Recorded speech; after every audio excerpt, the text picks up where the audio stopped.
FIFA বিশ্বকাপ শুরুর আগে মাঠ ও মাঠের বাইরের ইস্যু নিয়ে বেশ সমালোচিত হচ্ছে আফ্রিকার দুই দেশ সেনেগাল ও মরক্কো। আফ্রিকান কাপ অফ নেশনসের ফাইনাল ম্যাচে নানা বিতর্কিত ঘটনার জন্ম দিয়েছে এই দুই দল। মাঠ থেকে দল তুলে নেয়া ফুটবলারদের মধ্যে হাতাহাতির ঘটনা বেশ আলোড়ন তৈরি করেছিল, যা ক্ষুণ্ণ করেছে আফ্রিকান ফুটবলের ভাবমূর্তি।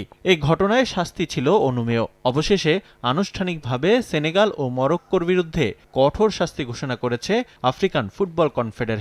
সংস্থাটি দুই ফেডারেশনকে মোট $10 লাখ বেশি জরিমানা করেছে।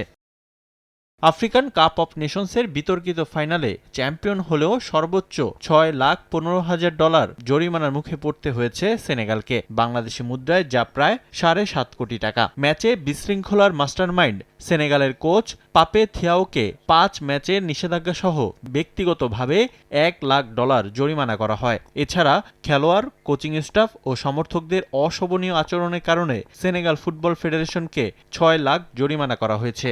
এদিকে খেলোয়াড়দের কার্ডের কারণে অতিরিক্ত $15,000 গুনতে হবে সেনেগালকে।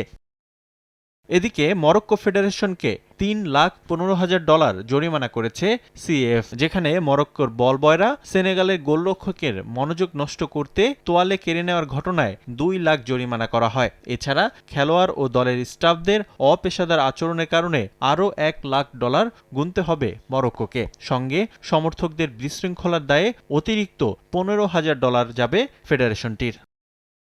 শুধু জরিমানা দিয়েই শেষ হচ্ছে না শাস্তি। সেনেগাল কোচের 5 ম্যাচের নিষেধাজ্ঞা সহ দলটির 2 ফুটবলার ইলিমান এন্দিয়ারে ও ইসমাইলা সারকে 2 ম্যাচের জন্য নিষিদ্ধ করেছে আফ্রিকান ফুটবল কনফেডারেশন। সাইবিরাকে 3 ম্যাচের জন্য ব্যান করা হয়েছে। আর তারকা ফুটবলার আশরাফ হাকিমি 2 ম্যাচের জন্য নিষেধাজ্ঞায় পড়েছেন। তবে তার 1 বছরের মধ্যে একটি ম্যাচের নিষেধাজ্ঞা স্থগিত করেছে সিএফ। যদি একই ধরনের আচরণ পুনরাবৃত্তি ঘটে তাহলে কার্যকর হবে সেই নিষেধাজ্ঞাটি। তবে এই নিষেধাজ্ঞা প্রভাব পড়বে না আসন্ন ফিফা বিশ্বকাপে, যা শুধুমাত্র আফ্রিকান টুর্নামেন্টের ক্ষেত্রে কার্যকর হবে। রিফাতুল ইসলাম মিরন, সময় সংবাদ।